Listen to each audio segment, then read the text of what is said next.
그 다니엘서 2장 서두에 보면은 그 당시 최고 권력자였던 바벨론의 느부갓네살 왕이 꿈을 꿉니다. 그런데 그 꿈으로 인해 가지고 얼마나 그 번민하고 답답하고 잠을 이루지 못하고 그런 그 뒤척이는 느부갓네살 왕의 모습을 보는데요.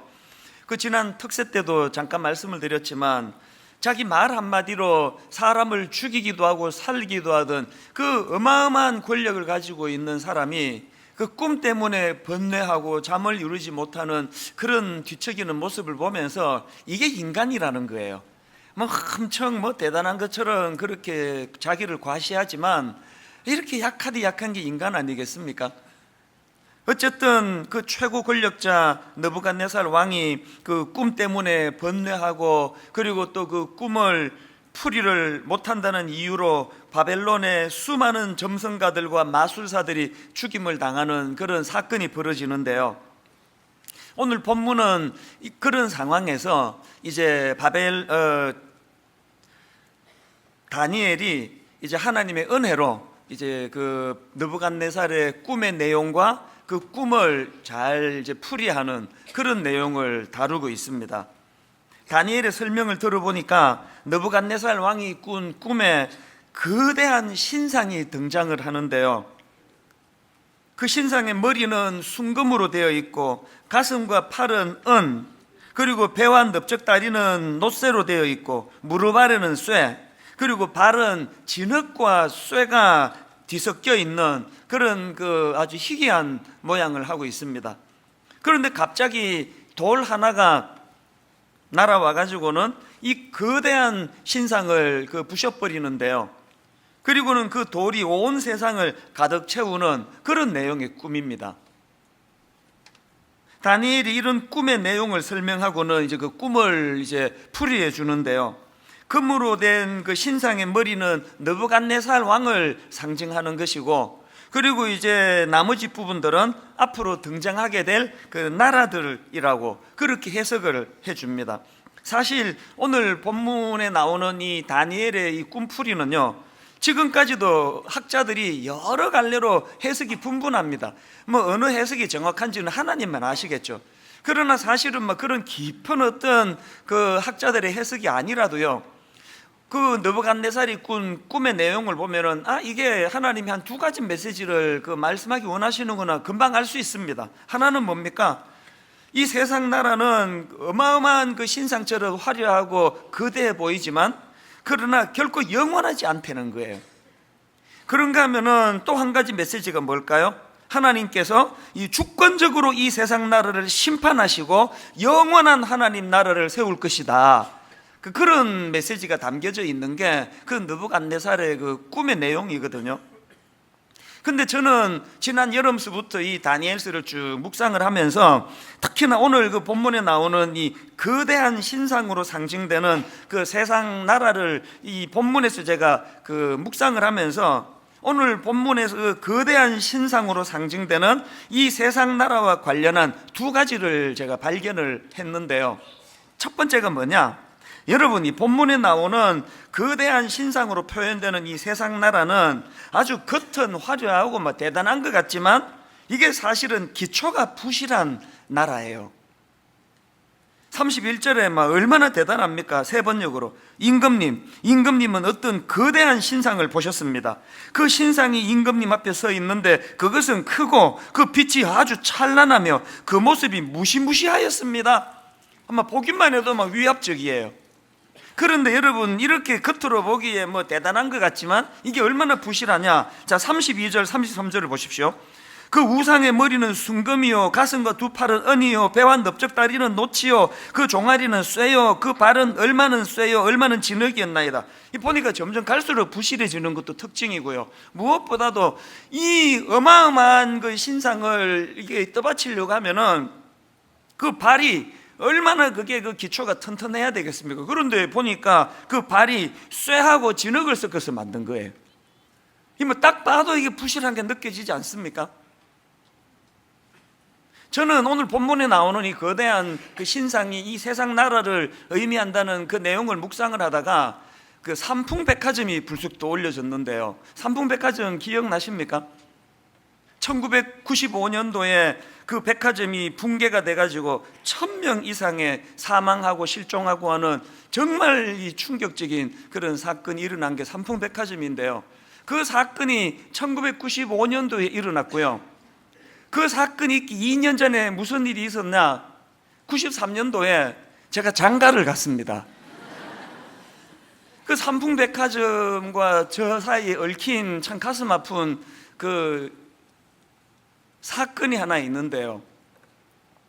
그때 이제 93년 이제 12월 1일 날 결혼을 했는데, 이제 저희 집사람을 만나가지고 결혼하기로 약속하고 또 약혼식을 이제 잘 거행을 하고, 그러고 나니까 이제 저도 남자인데 이 나를 선택해준 이 고마운 이 여성에게 뭐라도 내가 해주고 싶어서 큰 결심을 하고 이제 삼풍백화점에서 만나자고 그런 거예요. 전화해서 내가 선물을 좀 사고 싶다 그러면서, 그때 제가 교육전도사로 받았던 그 월급이 39만 원이었는데요. 놀랍게도 그 한 달 월급의 절반 이상을 뚝 떼가지고 20만 원을 내가 현금으로 찾아가지고 내가 옷을 하나 사주겠다고 삼풍백화점에서 만나자 그러면서 막 굉장히 또 남자들은 그런 게 있어요. 막 그럴 때 막 아주 좀 그 과시하면서 그렇게 백화점에 들어갔습니다. 마음에 드는 거 마음껏 골라라고 내가 넉넉히 준비를 해왔다고. 그리고 백화점에 딱 가가지고 여성 코너에 가가지고 옷을 딱 보는데 믿어지지 않는 일이 벌어졌어요. 이게 보니까 내가 준비해간 돈에 공이 하나 더 붙어 있는 거예요. 막 눈을 막 비비면서 봤어요. 이게 어떻게 된 일인가. 사실 그때 그 당시로 저는 지방에서 그 행사할 때 구입했던 5만 원짜리 양복을 입고 있었기 때문에 이 5만 원짜리 양복에 무려 4배나 되는 그금을 이 사랑하는 여자를 위해서 투자하겠다는 자부심으로 그날 만났는데요. 이게 공 하나가 더 붙어 있으니까 이게 얼마나 당황이 돼요. 그러나 침착하자 그러면서 내가 이제 이게 별로 안 어울린다 이게, 그러면서 이제 딴 데로 가보자 그래서 사실 그 백화점을 다 돌았습니다. 싹 다 돌고 결론 아무것도 못 사고요. 근처에서 밥 먹고 헤어졌던 기억이 나요. 내가 그때 생각하면 지금 생각해도 창피해요. 그 얼마나 창피한지. 그 제가 정말 이게 물정을 모르는 그 참 촌놈 중에 촌놈이에요. 그래서 제가 그때 그 세상에 그 삼풍백화점이 그렇게 고급 그 브랜드를 다룬다는 것도 전혀 몰랐고요. 그것도 그 여성들 옷이 그렇게 비싸다는 것도 몰랐습니다. 그래서 그게 93년에 있은 일인데 그날 이후로 오늘까지 옷 사주겠다는 소리를 절대로 안 하는 게 저예요. 그렇게 삼풍백화점 앞에 제가 그렇게 위축이 됐었는데, 그러고 2년이 있으니까 세상에 그렇게 화려하고 비싼 그런 그 물건들로 가득 차 있던 그 화려한 그곳이요, 기초가 얼마나 부실했던지 그냥 붕괴가 돼가지고 1000명 가까운 그런 사람이 죽고 다치고 하는 그런 일이 일어난 거예요. 제가 오늘 본문에 그 느부갓네살 왕이 그 꿈에 본 그 신상이 이 세상 나라를 상징한다 할 때 자꾸 그 삼풍백화점이 생각이 나는 거예요. 상징적으로. 이처럼 겉은 화려하지만 사실은 기초가 부실한 게 그게 이 세상 나라고요. 그런가 하면은 또 하나 굉장히 중요한 포인트를 내가 발견했는데요. 여러분, 세상 나라가 이렇게 기초가 부실한 그 신상 같은 것이지만, 그러나 그 신상이 무너진 거는 그 기초가 부실해서 무너진 게 아니에요. 느닷없이 날아든 돌 하나가 그거를 부셔뜨렸지 자체적으로 부실해서 그 삼풍백화점처럼 붕괴된 게 아니라는 말씀이 뭘 의미할까요? 34절에 보니까 또 왕이 보신즉 손대지 아니한 돌이 나와서 신상의 쇠와 진흙에 발을 쳐서 부셔뜨리매, 이거 보니까 자체 부실로 무너진 게 아니라 손대지 아니한 돌이 날라와서 부셔졌고, 또 하나 중요한 포인트는 뭐냐, 이게 서서히 막 붕괴되는 조짐이 보였다가 붕괴된 게 아니고요, 느닷없이 부셔져 버렸어요. 오늘 우리가 이 세상을 바라보면서 이 세상에 위압적이고 상상할 수 없는 그 앞에 교회도 위축이 되고 초라할 수밖에 없지만, 우리가 뭐 힘을 좀 모아가지고 규합해서 물어뜨리는 세상이 아니에요. 그걸 하나님이 하시는 거예요. 느닷없이 이 악한 세상을 심판하시는. 그래서 그 하나님의 주권, 그 손대지 아니한 돌 되시는 예수 그리스도, 그 어마어마한 그 금의 머리로부터 시작되는 그 규모를 가진 그 신상에 비해선 이 날아든 돌은 초라하기 짝이 없는, 무슨 돌을 막 그렇게 막 치장을 했겠냐고요. 우리의 소망이 여기 있다는 사실을 본문에서 가르쳐 주는 거거든요. 그래서 저는 오늘 이런 면에서 이제 그 하나님의 주권, 또 그 하나님이 다스리실 하나님의 나라, 영원하신 그 나라, 이런 내용들이 이 본문 속에 담겨 있다는 것을 보면서 저는 오늘 그 본문에서 이 본문을 통해 우리가 깨달아야 되는 것, 우리가 해야 할 일이 있다는 것, 이걸 깨닫는다면 우리가 해야 할 일이 몇 가지가 있는데요. 첫 번째로 두 나라를 동시에 바라보는 훈련이 필요합니다. 이게 무슨 말이냐? 지금 다니엘이 그 느부갓네살 왕의 꿈을 풀이하는 과정에서 보다라는 단어를 2번 사용을 해요. 보다. 이게 참 의미가 있는 메시지입니다. 다니엘이 보다라는 단어를 2번 사용했는데 첫 번째 나오는 게 2장 31절이에요. 왕이 한 큰 신상을 보셨나이다. 이게 보다 동사예요. 그 신상이 왕의 앞에 섰는데 크고 광채가 매우 찬란하며 그 모양이 심히 두려우니, 그러니까 다니엘이 사용한 첫 번째 보다라는 이 동사는 거대한 신상, 우리를 위축시키고 우리를 초라하게 만드는, 우리를 말로 다 할 수 없이 그런 형편없는 존재로 전락시키는 것처럼 보여지게 만드는 의미에서의 보다고요. 다니엘이 그것만 본 거 아니에요. 두 번째로 보다라는 단어가 어디에 사용이 되느냐? 다니엘 2장 34절 35절입니다. 또 왕이 보신즉 손대지 아니한 돌이 나와서 신상의 쇠와 진흙의 발을 쳐서 부셔뜨리매 그 쇠와 진흙과 놋과 은과 금이 다 부서져 여름 타작마당에 개같이 되어 바람에 불려 간 곳이 없었고, 그 다음 보세요. 우상을 친 돌은 태산을 이루어 온 세계에 가득하였나이다. 다니엘이 이걸 해석하면서 44절에서 이 여러 왕들의 시대에 하늘의 하나님이 한 나라를 세우시리니, 다니엘이 지금 2번에 걸쳐서 보다 또 보셨나이다, 보신즉, 이 2번을 균형 있게 표현한 게 왜 중요한가 하면은요, 혹시 오늘 그 예수 믿는다는 저와 여러분이 그 신상만 보고 있는 거 아닙니까? 뭐 교회는 다닌다 그러고 뭐 직분도 있고 뭐 목사라 그러고 이러지만 사실은 다니엘이 본 두 균형 중에 하나만 보는 거 아닙니까? 신상만. 그래서 계속 위축이 되고 초라하고 뭐 도저히 이 거대한 신상은 넘어질 것 같지가 않고, 제가 보면은요, 오늘 한국 교회는 집단 우울증이에요. 뭐 만나는 목사님마다, 만나는 장로님마다, 믿음 좀 있다는 성도님들마다, 만나는 분들마다 우울해요. 세상은 점점 더 악해지고 우리를 근심하게 만드는 이런 일들이 점점 많이 일어나고, 자녀 교육이요 70년대, 80년대, 90년대, 이제는 뭐 자녀 교육이 너무 어려워요. 막 동성애부터 시작해가지고 이게 뭐 애들에게 다가가기가 너무너무 어려운 거예요. 막 점점 이 세상은 거대하고 그 신상은 너무나 위압적이라서 그 앞에 뭐 신앙 교육도 잘 안 되고, 뭐 교회는 뭐 덩치만 크지 아무런 영향을 미칠 수 없고, 그래가지고 뭐 여기서도 막 교회가 어쩌고저쩌고 비판하고, 막 저기서도 교회가 어쩌고저쩌고 비판하고 하는데요, 그 비판하는 사람들 얘기를 들어보면은 그 틀린 말 하는 사람 한 명도 못 봤습니다. 다 맞는 이야기예요. 다 맞는 이야기인데 왜 그게 또 온전히 옳은 이야기가 아니냐? 다니엘의 2 보다 가운데 하나만 본 얘기거든. 그게 신상만 자꾸 얘기를 하고 있는 거거든요.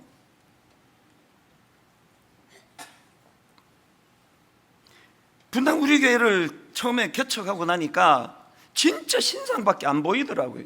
저는 그 아까도 말씀드렸잖아요. 뭐 사회 경험도 없고 물정도 모르고 어른 목회를 해본 적도 없고, 더군다나 자체 건물 없이 이 학교를 빌려서 써놓으니까 주중에는 뭐 교회에 모일 때도 없고, 무엇보다도 뭐 막 등록하러 오시면은 뭐 등록 신방은 뭐 어떻게 들어야 되는지 하나도 몰랐거든요.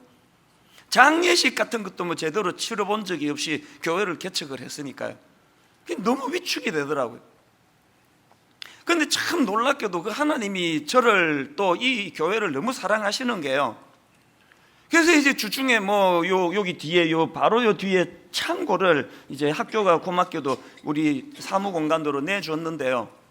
그 조그마한 창고에 있다 보면 그때는 또 초창기이기 때문에 또 쥐들이 묵상하다 보면 쥐들이 와가지고 같이 하자고 요 조그만한 그 무슨 새양지 같은 쥐들이 그 전선을 타고 올라가고 그 참 초라했거든요.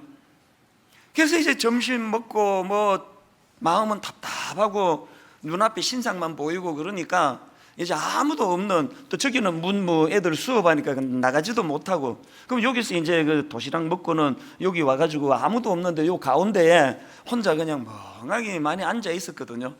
근데 지금 생각하면 그게 하나님의 배려예요, 배려. 계속 주셨던 찬양 하나가요, 내 눈 주의 영광을 보네. 여러분 초창기 분들 다 아시지만요, 저 찬양은요 우리 교회 특세 몇 년 동안에 자동적으로 주제 찬양이었습니다. 계속 내 눈 주의 영광을 보내, 우리 가운데 계신 주님 그 빛난 영광 온 하늘 덮고 그 찬송 온 땅 가득해. 이 현실만 보고 목회 경험 없는 제가 헤쳐나가야 될 상황만 보면은 앞이 캄캄하고 어떻게 해야 될지, 교적 관리는 어떻게 해야 될지 행정을 내가 해봤어야 말이죠. 그러나 아무도 없는 이곳에 앉아서 이 침침한데 불 다 꺼놓은 상태에서 계속 하나님이 주시는 찬양이 주의 영광 이곳에 가득해. 우린 선해. 누구와 함께? 주님과 함께. 울기도 많이 울었고요, 감격도 많이 했고요. 현실로 돌아오면 목회 경험도 없는 초라한 제가 드러나지만 주님 앞에 나아가면 새벽에 가고 오전에 앉고 오후에 앉고 하면은 계속 하나님이 저에게 주신 말씀이 너 혼자 하는 목회가 아니라는 그런 메시지를 계속 주시는 거예요. 그게 지금 오늘 본문으로 제가 이걸 되돌아보니까요, 하나님께서는 거대한 신상만 보고 있는 이 외눈박이 같은 그 치우친 저의 이 연약함을 하나님 불쌍히 보신 거예요. 여러분은 어떠세요? 왜 이렇게 맨날 불안하고 맨날 두렵고 맨날 그렇게 숨이 막히고? 이런 의미에서 여러분 고린도전서 2장에 나오는 이 바울의 담대한 고백을 한번 들어보십시오. 2장 2절, 내가 너희 중에서 예수 그리스도와 그가 십자가에 못 박히신 것 외에는 아무것도 알지 아니하기로 작정하였으므로. 이거 완전 배째라 아닙니까? 누가 뭐라 그러는지 간에 나는 예수 그리스도와 그가 십자가에 못 박히신 것 외에는 아무것도 알지 아니하기로 작정하였다. 지난주 중에 그 추석을 연휴 기간 동안에 로이드 존스 목사님이 바로 이 본문을 가지고 쓴 책을 제가 읽으면서 반성을 많이 했어요. 어떻게 보면은 40대 초반에 어리버리하고 옷 한 벌 얼마 아닌지도 모르는, 물정 모르는 그때는 오히려 이런 말씀을 담대하게 선포했던 것 같거든요. 내 눈 주의 영광을 보내, 이 찬양 무지 많이 불렀는데 지금 뭐가 문제예요? 우리 교회가 너무 커져버리고 너무 화려해져 버리고 우리 교회 자체가 이게 금신상에게 조금도 뒤지지 않는 다 갖춘 교회가 된 거 아니겠습니까? 그러다가 보니까 바울이 내가 너희 중에서 예수 그리스도와 그가 십자가에 못 박히신 것 외에는 아무것도 알지 아니하기로 작정하였음이라는 이 선포가 저에게서 굉장히 약해지고 있다는 것을 지난 주일날 이 책을 읽으면서 시인하지 않을 수가 없는 거예요. 그러면 그 바울은 무슨 담력으로 이런 놀라운 그 선포를 할 수 있었나? 대답 간단해요. 그는 자기를 괴롭히는 그 악한 그 신상과 같은, 거대한 신상과 같은 그것만 본 게 아니라 느닷없이 나라와 그 악한 세계를 부수는 예수 그리스도를 보았거든요. 마가복음 12장 10절, 너희가 성경의 건축자들이 버린 돌이 모퉁이의 머릿돌이 되었나니. 바울은 이 사실을 정확하게 알고 있었거든요. 여러분, 우리가 이 두 세계를 같이 봐야 돼요. 너무나 위압적이고 너무나 거짓이 난무하고 그저 부익부 빈익빈으로 치닫게 만드는, 그래서 소외감이 양산되는 이 현실도 우리가 목도해야 되지만 그것만 보시는 게 아니에요. 여전히 느닷없이 날아든 돌 예수 그리스도, 그분이 세우실 영원한 나라, 이 두 나라를 같이 보는 거예요. 여러분 잘 아시는 그 뇌성마비 시인 송명희 자매가 본 게 이 두 나라의 균형 아닙니까? 그가 이렇게 노래하지 않습니까? 사람들 그 이름 건축자의 버린 돌처럼 버렸지만 내 마음에 새겨진 이름 아름다운 보석, 내게 있는 귀한 비밀이라, 내 마음에 숨겨진 기쁨 예수, 그 이름 나는 말할 수 없네. 뭘 말할 수 없습니까? 그 이름의 비밀을, 그 이름의 사랑을. 자, 정말 여러분께 묻고 싶어요. 여러분 정말 살맛나지 않는 불합리한 그저 기회주의자들이 득실득실거리고 악한 것들이 그냥 이 수단 방법을 가리지 않고 권력을, 돈을 쫓는 그 사람들이 득세하는 이 살맛나지 않는 세상에서 도대체 여러분에게 숨겨진 기쁨은 무엇이냐고요. 그럼에도 불구하고 여러분이 살맛나게 만든다고 하는 어떤 요인이 뭐예요? 뭐가 여러분 마음에 숨겨진 기쁨입니까? 두 세계를 같이 볼 때 그 두 세계 중에 하나님이 다스리는 그 영원한 그 나라를 보는 영안이 열려 있을 때, 우리도 송명희 자매처럼 몸은 뇌성마비로 힘들지만 이런 기쁨을 노래할 수 있는 거 아니겠습니까? 그런가 하면은 두 번째로 오늘 본문을 통해 우리가 꼭 기억해야 될 게 하나 더 있는데요, 현실만 보고 비관하기보다는 하나님 나라에 대한 기대감을 가져야 된다는 거예요. 2장 44절에 이 여러 왕들의 시대에 하늘에 하나님이 한 나라를 세우시리니, 저는요 뭐 어릴 때 막 이제 워낙 가난할 때니까 그렇죠, 막 천국에 막 진주문이 있고 막 보석이 뭐 어쩌고 저쩌고 뭐가 깔려 있고 막 그런 걸 굉장히 그 강조하는 설교를 많이 들었는데요, 지금 생각하면은 그 모든 것들은 그건 별책 부록인데 그 강조할 걸 해야지.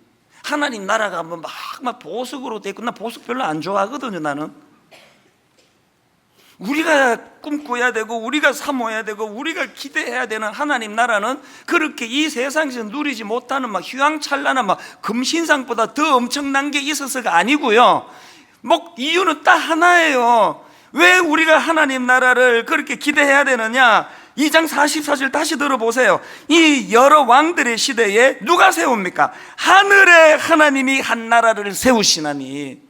저는요 오늘 본문에 나오는 그 신상이요, 막 겉은 화려하지만 그 발을 보니까 섞일 수 없는 쇠와 진흙으로 부실하게 짝이 없는 그 구조를 가진 그 신상을 보면서 이게 세상 나라라고 상징을 하면, 이 세상 나라는 막 겉은 엄청 화려하지만 사실은 부실하게 짝이 없다고 말할 수밖에 없는 이유를요, 저는 다니엘서 2장에서 그 당시 권력자 느부갓네살 왕을 보면서 이 땅의 나라는 부실할 수밖에 없구나, 그걸 내가 발견을 하는 거예요. 앞에서 말씀드렸죠? 꿈을 꿨는데 내용이 생각이 안 나요. 그 자기를 번뇌하게 만들어요. 그랬더니 이 포악한 왕이 하는 짓을 한번 보세요. 꿈 내용도 가르쳐주지 않고 꿈을 해석하라는 거예요. 그러면서 여러분 2장 5절, 왕이 갈대아인들에게 대답하여 이르되 내가 명령을 내렸나니 너희가 만일 꿈과 그 해석을 내게 알게 하지 아니하면 너희 몸을 쪼갤 것이며 너희의 집을 거름더미로 만들 것이라고. 이게 단순한 음포가 아닌 게 12절에 보니까 실제로요, 왕이 이로 말미암아 진노하고 통분하여 바벨론의 모든 지혜자들을 다 죽이라 명령하니라. 이 세상 나라가 너무나 화려하고 너무나 매력적이고 너무나 달콤한 것 같지만 부실하기 짝이 없는 나라일 수밖에 없는 것은 통치자가 부실하기 때문이라는 거예요. 경험하고 있는 거 아닙니까? 매 선거 때마다 막 온 나라를 그냥 몸을 다 불태워가지고 나라를 살려낼 것처럼 표를 구걸하던 그 정치가들이 지금 막 계속 신문에 나는 이야기들 보면은 뭐 공금을 얼마로 헤쳐먹고 뭐를 헤쳐먹고 이게 계속 나오는 게 그런 이야기 아닙니까? 교회도 마찬가지 아닙니까? 지상교회에 여러분이 그 목사들한테, 특히 저 같은 담임 목사들에게 상처받는 게 뭐예요? 입만 살아가지고 그냥 하나님을 사랑하고 백성들, 성도들을 위한다고 떠들어대면서 맨날 그 주는 건 상처밖에 없는 거 아닙니까? 여러분, 우리가 이 다니엘서의 이 느부갓네살의 꿈을 우리가 살펴보면서 하나님 나라에 대한 기대감을 회복해야 되는 이유는 너무나 지도자들에게 상처를 많이 받았기 때문에, 분당 우리에게 개척하고 16, 7년 동안 이찬수 목사 때문에 상처받은 사람이 한둘이겠냐고요. 근데 맨날 여러분께 내가 충고하잖아. 가까이 오지 말라고. 여러분 다친다고. 인간 지도자는요 별 수가 없습니다. 그런데 우리가 꿈꾸는 느닷없이 날아온 돌 심판자 되시는 예수 그리스도와 그분이 앞으로 장차 세우게 될 하나님 나라는 누가 다스리느냐고요? 다니엘 4장 3절을 보십시오. 참으로 크도다 그의 이적이여, 참으로 능하도다 그의 놀라운 일이여. 그 다음 보세요. 그의 나라는 영원한 나라요, 그의 통치는 대대에 이르리로다.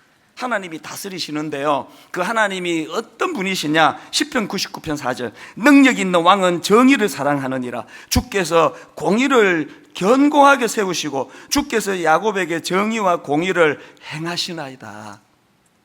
그래서 가슴이 벅찬 거예요. 결단코 우리를 실망시키지 아니하시는,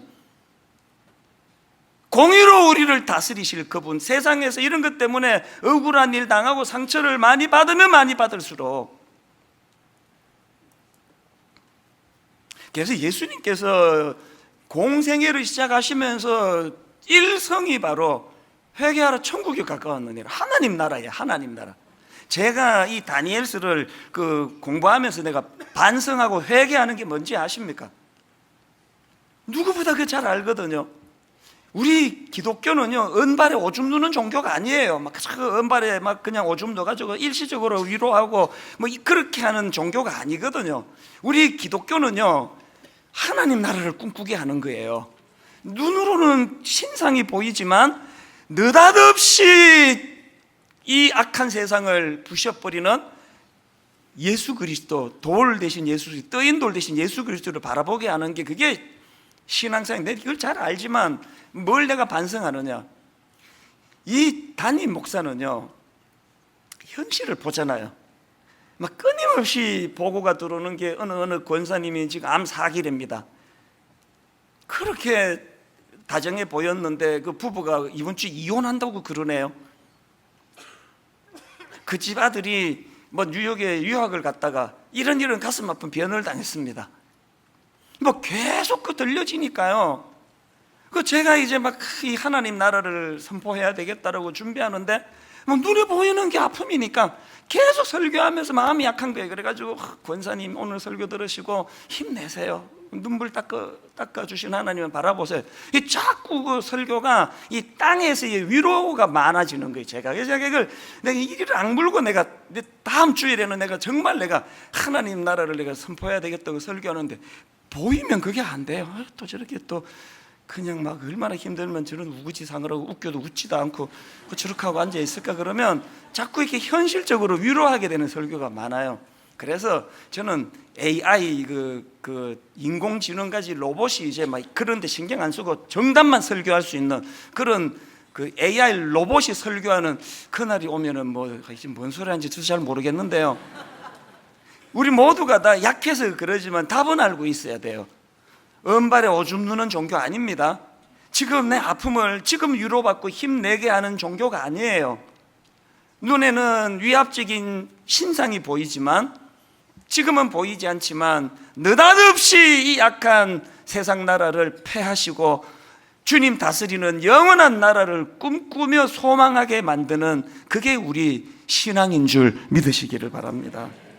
그래서 저는 알렉산드르 푸시킨의 삶이 그대를 속일지라도, 오늘 설교 제목도 뭐 거기서 사실은 따온 거거든요. 이상하게 우리가 중고등학교 다닐 때는 이발소에 이게 그렇게 많았어요. 여자분들 뭐 미장원에는 있었는지 모르겠는데요, 꼭 이발소 가면은 삶이 그대를 속일지라도 슬퍼하거나 노여하지 말라, 이게 액자로 넣고 이발소에 많았습니다. 글쎄 뭐 머리 잘 자를 자신이 없어서 미리부터 그렇게 손님들 마음을 풀어주려고 그러는 건지, 제가 최근에 이 설교를 준비하면서 찾아봤거든요. 푸시킨의 삶이 그대로 속일지라도 하는 이 시가 너무 좋은 내용을 담고 있다고 들어보세요. 삶이 그대로 속일지라도 슬퍼하거나 노여워하지 말라. 슬픈 날에는 참고 견디라. 즐거운 날이 오고야 말리니.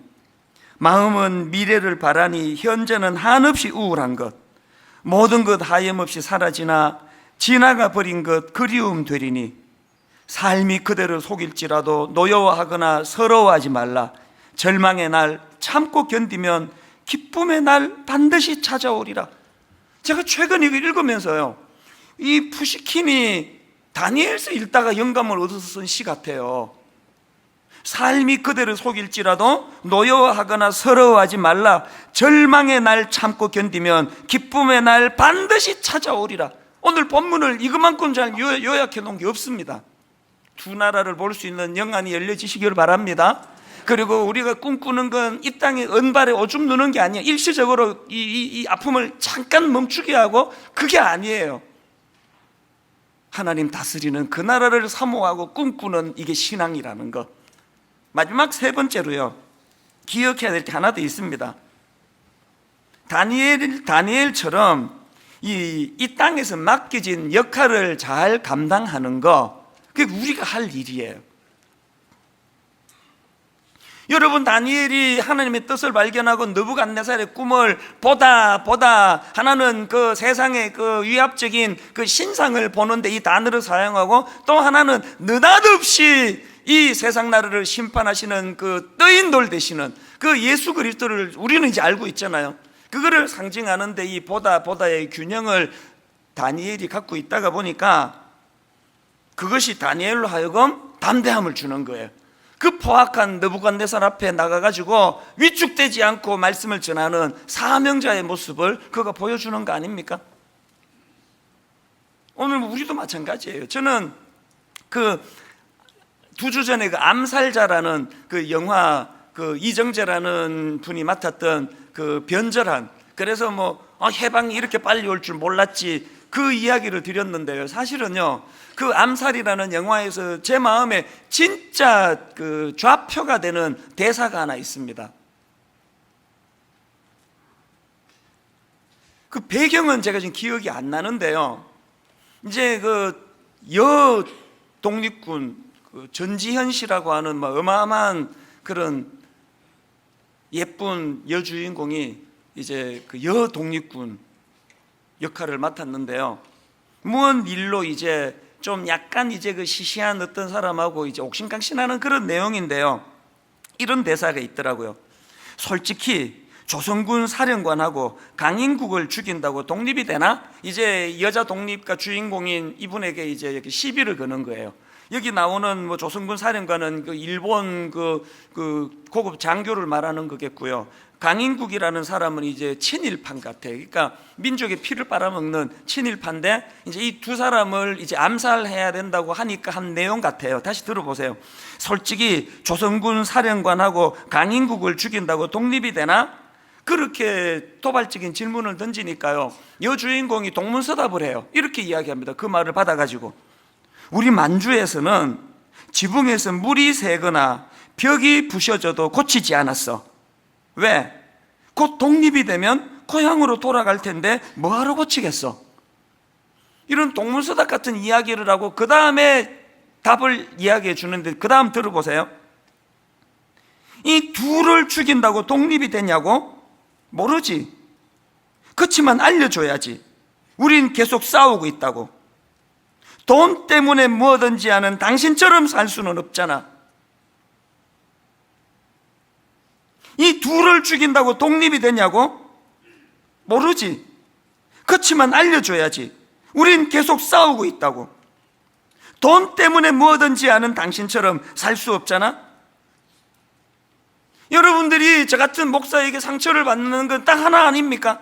말은 그냥 이 둘을 다 보는 것처럼, 말은 하나님 나라가 어쩌고저쩌고 그렇게 떠들어대면서 실제로 목회하는 걸 가만히 보면은 이 땅이 끝인 것처럼 막 무한대로 사람 끌어모으려고 혈안이 되어 있고, 온통 관심이 이 땅에 있는 것처럼 보여지는, 그것 때문에 상처를 받는데, 여러분 이 독립군이 갖고 있는 그 가슴의 꿈이 뭐예요?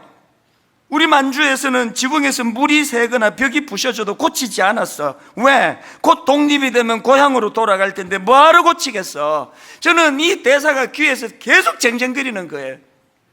우리에게 꿈이 있습니까?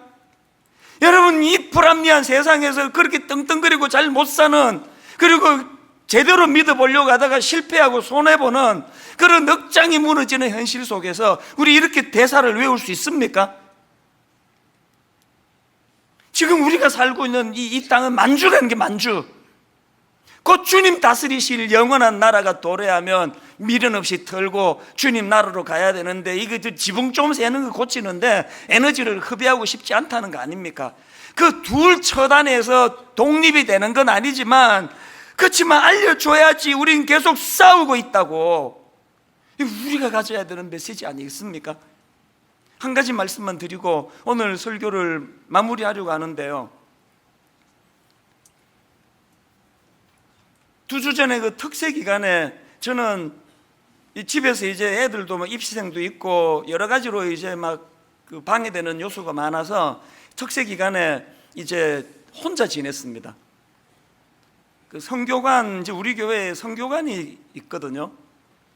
해외에서 선교사님이 오시면 기거할 데가 없는 그런 가슴 아픈 현실이기 때문에 그 선교사님들이 와서 이제 뭐 2주든 또 석주든 이제 좀 머물다 가시는 용도로 선교관을 저희가 몇 개를 마련하고 있는데요, 다행히 그 특세 기간에 아무도 그 선교관에 예약이 안 돼 있다는 거예요. 그래서 제가 내 좀 쓸 수 없느냐고 그래서 한 주간을 썼습니다.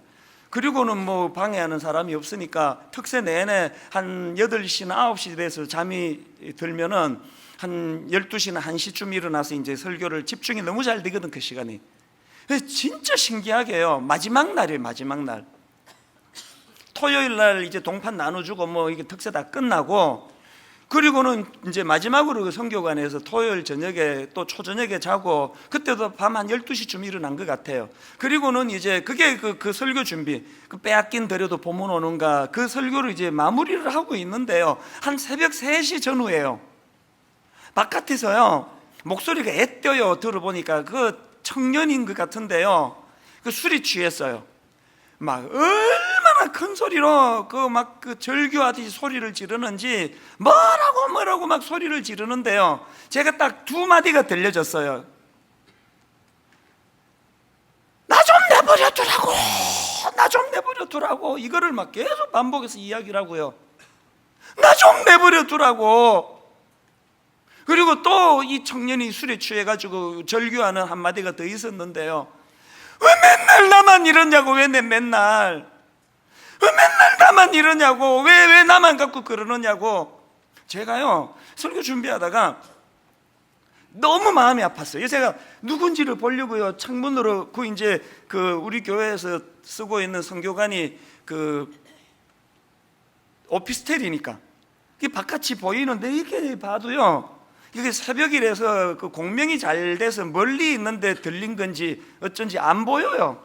이렇게도 없고 저렇게도 없고. 그날 새벽에 진짜 제 마음이요 달려가가지고 껴안아주고 싶은 거예요. 뭔 일인지 모르지만 힘내시라고. 여러분, 특세 마지막 날 하나님은 저에게 그 청년의 절규를 왜 들려주셨을까요? 제게 꼭 이렇게 말씀하시는 것 같아요.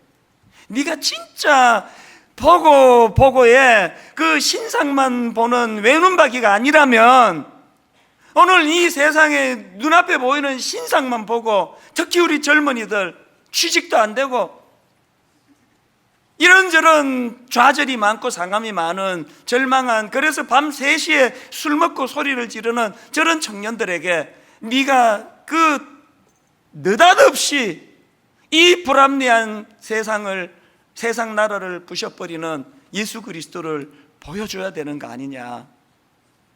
그날 새벽에 굉장히 많은 생각을 했습니다. 결론을 이렇게 맺기를 원합니다. 여러분은 지금 보고의 균형이 있으세요? 예수 믿는다 하면서 신상만 보고 있는 거 아닙니까? 늘 위축되거나 거기에 쩔어가지고 적당히 뭐 그래가 2명 죽여서 뭐 독립이 돼? 이따위 소리나 하면서 지금 세상에 지금 쩔어 살고 있는 거 아닙니까? 오늘 본문을 통해서 자각은 두 나라를 동시에 보는 거예요. 두 나라를 동시에 보고 더 이상 그런 비참한 절망도 없고 또 수많은 사람들에게 해야 될 역할, 두 사람 죽인다고 독립이 되는 건 아니지만 뭔가 애쓰고 있다는 걸 그들에게 보여줘야지. 오늘 설교 말씀을 기억하시면서 여러분 이 찬양을 한번 같이 불러보지 않으시겠습니까? 내 눈 주의 영광을 보내.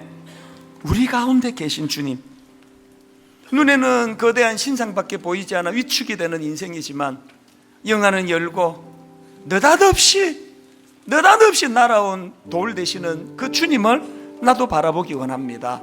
우리 가사를 생각하시면서 함께 찬양하기 원합니다. 내 눈 주의 영광을 보내.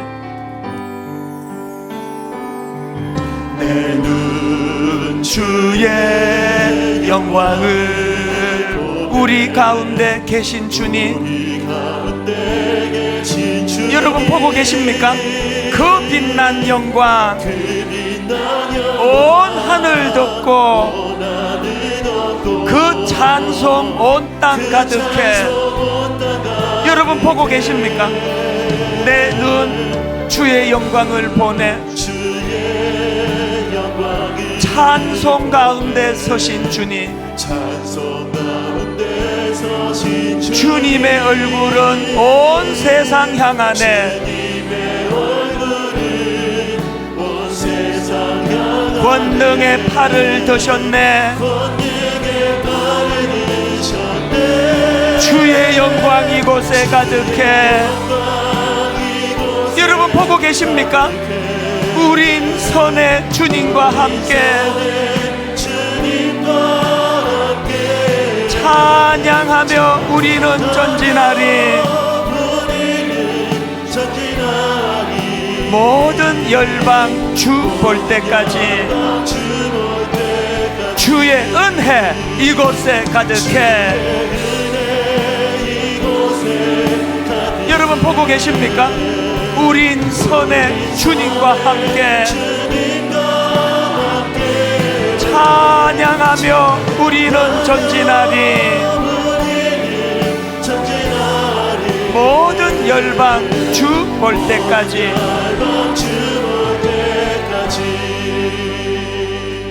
이 찬양 한 번 더 부를 동안에 여러분 진짜 보셔야 돼요. 하나님, 저는 그 노회한 독립운동하는 돈 밝히는 그 영화에 나오는 그 사람처럼 그 두 명 죽인다고 독립이 돼 이런 생각이 나고 살아가는, 정직하게 우리의 이 굳어진 마음을 고백하고, 하나님 그 두 명 죽여서 독립이 되는 건 아니지만 뭔가는 보여줘야지. 이 거대한 이 신상 같은 약한 이 세상 앞에서 그래도 우리가 뭔가는 움직이고 있다는 걸 보여줘야 되는 거 아닙니까? 교회가 다 죽은 것 같은데 사실은 그렇지 않다고. 그러려면 여러분 이 두 나라를 보셔야 돼요. 그리고 여러분이 한 나라를 보면서 그 신상을 보면서 위축되어 있는, 우울하고 초라하기 짝이 없고 그 삼풍백화점 앞에서 제가 경험했던 이 거대한 세상 물질 앞에 교육전도사로서 말로 다 할 수 없는 초라함을 느꼈던 그 자리를 벗어나기 위해서는 느닷없이 이 세상 나라를 파하시고 주님이 다스리는 그 나라를 꿈꿀 수 있어야 우리가 회복이 되는 거 아니겠습니까? 우리 한 번 더 이 찬양 부를 동안에 성령님이 우리 영안을 열어 그 나라를 볼 수 있는 은혜를 주시기를 원합니다. 우리 한 번 더 이렇게 찬양합니다. 내 눈 주의 영광을 보내.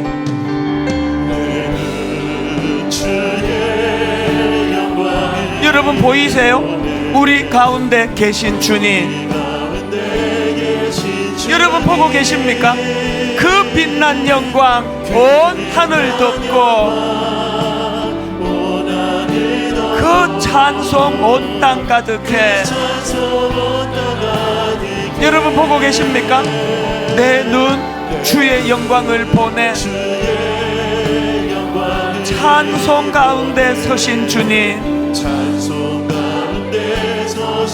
주님의 얼굴은 온 세상 향하네. 권능의 팔을 드셨네. 우리 이렇게 선포하기 원합니다. 주의 영광 이곳에 가득해. 우린 선의 주님과 함께 찬양하며 우리는 전진하리. 모든 열방 주 볼 때까지. 하늘 아버지 우린 새롭게 하사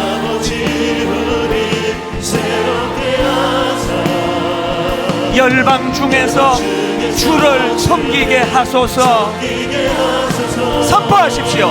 모든 나라 일어나 찬송 부르며 영광의 주님을 보게 하소서. 주의 영광 이곳에 가득해. 우린 선의 주님과 함께 찬양하며 우리는 전진하리. 모든 열방 주 볼 때까지. 할렐루야 찬양하세.